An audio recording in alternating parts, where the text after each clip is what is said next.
Halo, assalamualaikum warahmatullahi wabarakatuh. Welcome back to Uli Meza Darahman channel. Nah, di video ngebakul kali ini adalah tentang bocoran FRTWK HOTS yang paling update ya, part 9. Sebelum kita ke soalnya, kita lihat dulu langsung ya FR dari adik-adik yang sudah tes. Oke, dari adik ini katanya nggak dapat TWK-nya, nggak dapat pasal undang-undang dasar, TAP MPR dan lain-lain. Lebih ke pengamalan Pancasila dan bela negara.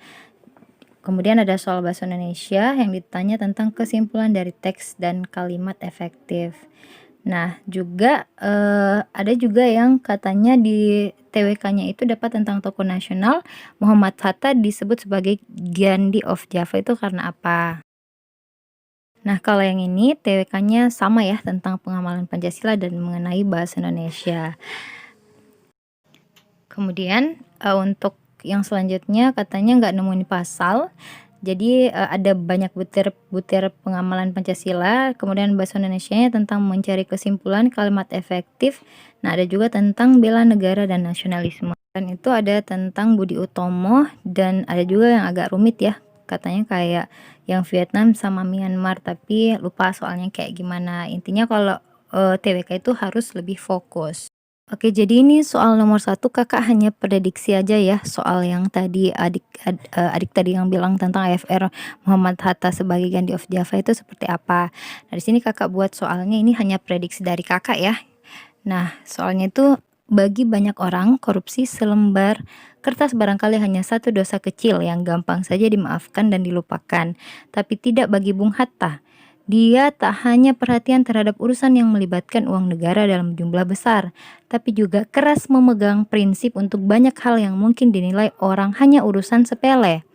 Wartawan Jepang bahkan menjulukinya Gandhi of Java lantaran sikap tidak kooperatifnya yang kuat terhadap pemerintah Hindia Belanda terus-menerus dia kemukakan hingga akhir hayatnya.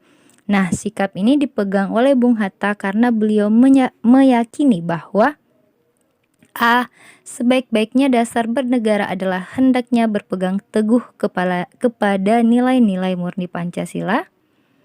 B. Sebaik-baiknya dasar bernegara adalah karena kekayaan alam bangsa. C. Harusnya lebih mematuhi hukum dan dengan menghukum pancung para koruptor. D. Harusnya mematuhi aturan adat yang berlandaskan Bhinneka Tunggal Ika. Atau E. Sebaik-baiknya dasar bernegara adalah menjaga kesatuan negara Republik Indonesia. Jadi di sini jawaban yang tepat itu ada pada opsi A ya. Nah, kenapa? Karena sudah jelas sikap yang ditunjukkan oleh Bung Hatta itu adalah pengamalan dari nilai-nilai murni Pancasila. Oke, soal selanjutnya.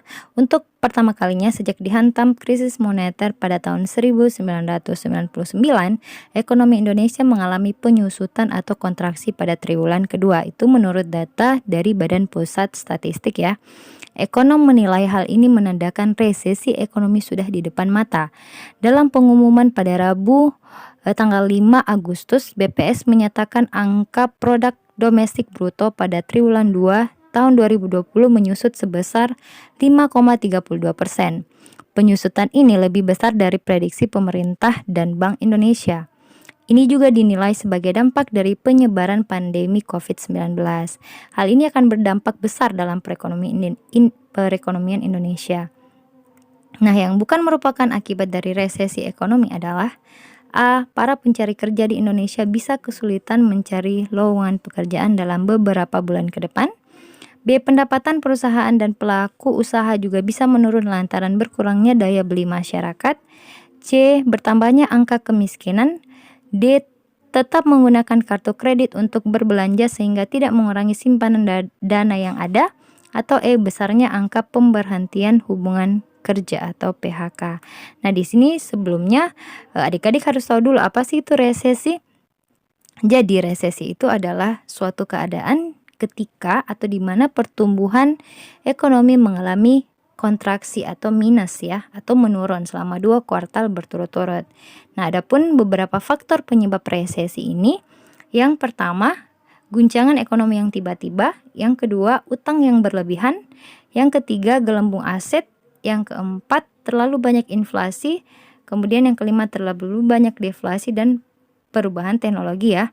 Jadi di sini, karena salah satu dari faktor itu menyebabkan, dari opsi ya, yang dari opsi ini yang bukan merupakan akibat dari resesi karena dia merupakan faktor ya. Jadi jawabannya D ya. Menggunakan kartu kredit itu merupakan faktor penyebab resesi ya, yakni utang yang berlebihan, bukan merupakan, akibat dari resesi ekonomi. Oke, soal selanjutnya, sarapan adalah kunci sukses pembuka aktivitas seseorang sepanjang hari. Setiap orang tentu saja membutuhkan energi untuk beraktivitas dan energi itu hanya bisa diperoleh dengan sarapan. Ada banyak contoh bahwa sarapan memperlihatkan kinerja yang kurang baik. Seorang siswa yang sarapan terlebih dahulu memperlihatkan daya berpikir, kemampuan verbal, dan daya ingat yang lebih baik. Selain itu, sarapan merupakan bagian yang penting dalam mencukupi nutrisi sehari-hari. Nah, pertanyaannya adalah, simpulan yang tepat dari paragraf tersebut adalah A. Seorang siswa harus sarapan agar cerdas. B. Sarapan sangat penting bagi manusia. C. Siswa yang selalu sarapan akan menjadi siswa yang baik. D. Karyawan yang selalu sarapan akan memperlihatkan kinerja yang baik. Atau E. Nutrisi tubuh diperoleh dari sarapan. Jadi kesimpulan itu merupakan kalimat yang memuat banyak informasi penting dan bersifat umum pada teks yang ada ya. Jadi di sini jawaban yang tepat ada pada opsi B. Kenapa? Karena pada teks itu berisi tentang pentingnya sarapan bagi manusia ya. Soal nomor 4, adanya diskriminasi terhadap golongan tertentu yang terjadi hampir setengah abad pada Orde Baru merupakan bentuk pencideraan terhadap nasionalisme yang bersumber dari A. Hutang luar negeri yang sangat besar. B. Pembatasan dari kebebasan mengeluarkan pendapat. C. Sentralisasi kekuasaan. D. Eksploitasi terhadap sumber daya manusia. Atau E. Eksploitasi terhadap sumber daya alam. Nah, di sini sumber masalah utama pada masa Orde Baru itu adalah pengekangan kebebasan, di mana pembebasan atau kebebasan dan hak menyampaikan pendapat tentu dapat mencederai jaminan hak asasi manusia demi terciptanya kesatuan dan persatuan. Jadi jawaban yang tepat ada pada opsi B ya. Oke, next. Di antara kalimat-kalimat berikut, manakah yang merupakan kalimat efektif? A. Ia belajar keras agar supaya lulus dengan nilai yang memuaskan. B. Ia menangis terseduh-seduh dan kemudian menangis meraung-raung karena sangat sedih hati dan perasaannya. C. Ia mampu menari dan menyanyi dengan baik. D. Berbagai macam jenis sayur dijual di pasar tradisional itu. Atau E. Ia sangat berani sekali ketika menerjang musuh.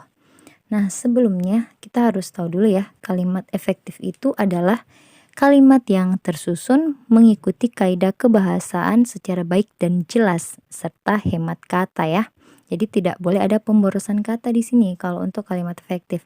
Nah, kita lihat opsi A itu ia belajar keras agar supaya. Nah, agar supaya ini udah boros kata ya. Jadi itu salah. Nah, opsi B, ia menangis terseduh-seduh dan kemudian menangis meraung-raung. Nah, itu juga pemborosan kata.